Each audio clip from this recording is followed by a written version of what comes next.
तो अगर आप एक पंजाब नेशनल बैंक का सीएसपी चालक है तो हाल ही में दोस्तों एक नोटिफिकेशन या फिर दोस्तों ब्रांच के द्वारा आपको बोला गया था ओटीएस रिकवर करने के लिए। तो दोस्तों आज के इस वीडियो में आपको पूरी कंप्लीट जानकारी बताने वाले हैं कि ओटीएस का प्रोसेसर क्या है, ओटीएस बैंक से कब दिया जाता है एंड आप कैसे अप्लाई करेंगे ओटीएस को, एंड फरवरी या फिर दोस्तों मार्च के महीने में क्यों आपको ऑफर दिया जाता है कि आप बैंक में आके ओटीएस सेटलमेंट कर ले। तो सबसे पहले दोस्तों आप यहाँ पे स्क्रीन पर भी देख पा रहे हो दोस्तों कि मेरे ब्रांच के द्वारा एक नोटिफिकेशन आया था, मैसेज दिया गया था। आप यहाँ पे स्क्रीन पर भी देख पा रहे होंगे। सभी विषय ध्यान दें कि आप सबको अपने कंपनी या फिर मैसेज दिया जा रहा है कि ब्रांच में ओटीएस ई ओटीएस अकाउंट की लिस्ट लेकर रिकवर करिए। तो दोस्तों यहाँ पे लिखा हुआ है कि आपको ओटीएस या फिर दोस्तों ई ओटीएस के लिए आपको रिकवर करना है, जो दोस्तों आपको ब्रांच से लिस्ट दिया जाएगा। तो यहाँ पे दोस्तों बहुत ही अच्छी बात कही गई थी कि जो मेरे ब्रांच में है से अभी तक एक भी ओटीएस नहीं था, इसलिए दोस्तों हम लोग को यानी पीएनबी को रिकवर करने के लिए मौका नहीं मिला है। तो दोस्तों अगर आप भी एक पंजाब नेशनल बैंक का सीएसपी चालक है, अगर आपका भी बैंक में IT डिपार्टमेंट या फिर दोस्तों आपको बैंक के द्वारा आपको ओटीएस रिकवर करने के लिए बोला जाता है, तो दोस्तों आप ओटीएस के लिए आप कैसे डिस्कस करेंगे, आप कस्टमर से कैसे बात करेंगे, ओटीएस होता क्या है, आप रिकवर कैसे करेंगे, जो ओटीएस दिया जाता है बैंक के द्वारा, तो आप सेटलमेंट कैसे करेंगे, यानी दोस्तों आपको मैं पूरी जानकारी बताने वाला हूं ओटीएस से रिलेटेड। तो आपको वीडियो को थोड़ा सा भी स्किप नहीं करना है। सबसे पहले दोस्तों यहाँ पे ओटीएस के बारे में यहाँ पे समझने वाले हैं। आप यहाँ पे स्क्रीन पर भी देख पाओगे, यहाँ पे लिखा हुआ दोस्तों कि आमतौर पर होम लोन के तौर पर लोग बड़ा अमाउंट लेते हैं और इसकी EMI भी लंबे समय तक चुकाते हैं।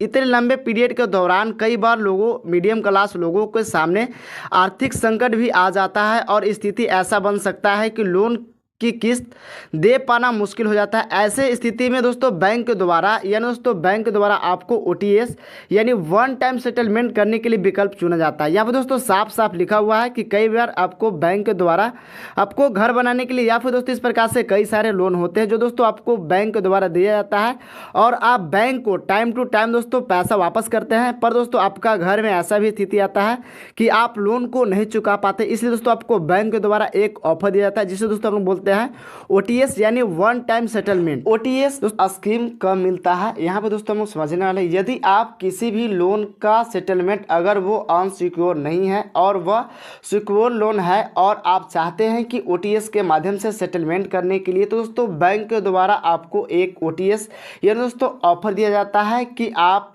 ओटीएस के माध्यम से आप पूरा भरपाई कर सकते हैं। इसका प्रोसेसर क्या है और कब मिलता है और दोस्तों आप कैसे इसे आप अप्लाई करेंगे। यदि आपका अकाउंट एनपीए हो चुका है तो आप ओटीएस के माध्यम से कैसे आप अपने अकाउंट को भरपाई करेंगे, यानी जो भी आपका लोन डिफॉल्ट हो गया है और आप चाहते हैं कि बैंक के माध्यम से उसे ओटीएस कराया जाए, यानी दोस्तों बैंक के द्वारा एक ओटीएस होता है जो दोस्तों आपको बैंक सेटलमेंट कहते हैं, यानी दोस्तों वन टाइम सेटलमेंट दोस्तों यहाँ पे बैंक के द्वारा कराया जाता है। आप दोस्तों कराने का कोशिश करते हैं तो बैंक के द्वारा आपको मना कर दिया जाता है कि ओटीएस आपको नहीं दिया जाता या फिर दोस्तों बैंक के द्वारा डायरेक्ट मना किया जाता है। इसके बारे में दोस्तों हम यहाँ पे समझने वाले हैं। इसके अलावा भी आप बैंक में जाते हैं और आप बैंक कर्मचारियों से बात करते हैं कि मुझे ओटीएस दिया जाए ताकि हम जो मेरा लोन है से हम सेटलमेंट कर पाएँ, तो बैंक के द्वारा मना कर दिया जाता है। एंड दोस्तों इसके बारे में भी यहाँ पे समझने वाला है। जब आप बैंक से सिक्योर लोन लेते हैं और आपने उस लोन को डिफॉल्टर कर दिया जाता है और आप चाहते हैं कि ओटीएस के मदद से वो लोन को सेटलमेंट कराया जाए, लेकिन जब आप बैंक में जाते हैं, बैंक कर्मचारी से बात करते हैं कि मुझे ओटीएस दिया जाए ताकि जो मेरा पैसा है या फिर जो मेरा लोन है उसे सेटलमेंट कर दिया जाए, तो बैंक के द्वारा साफ साफ मना कर दिया जाता है कि हम ओटीएस नहीं दे पाएंगे। तो दोस्तों ओटीएस कब मिलता है बैंक के द्वारा, इसके बारे में भी मैं आपको जानकारी दे देता हूँ।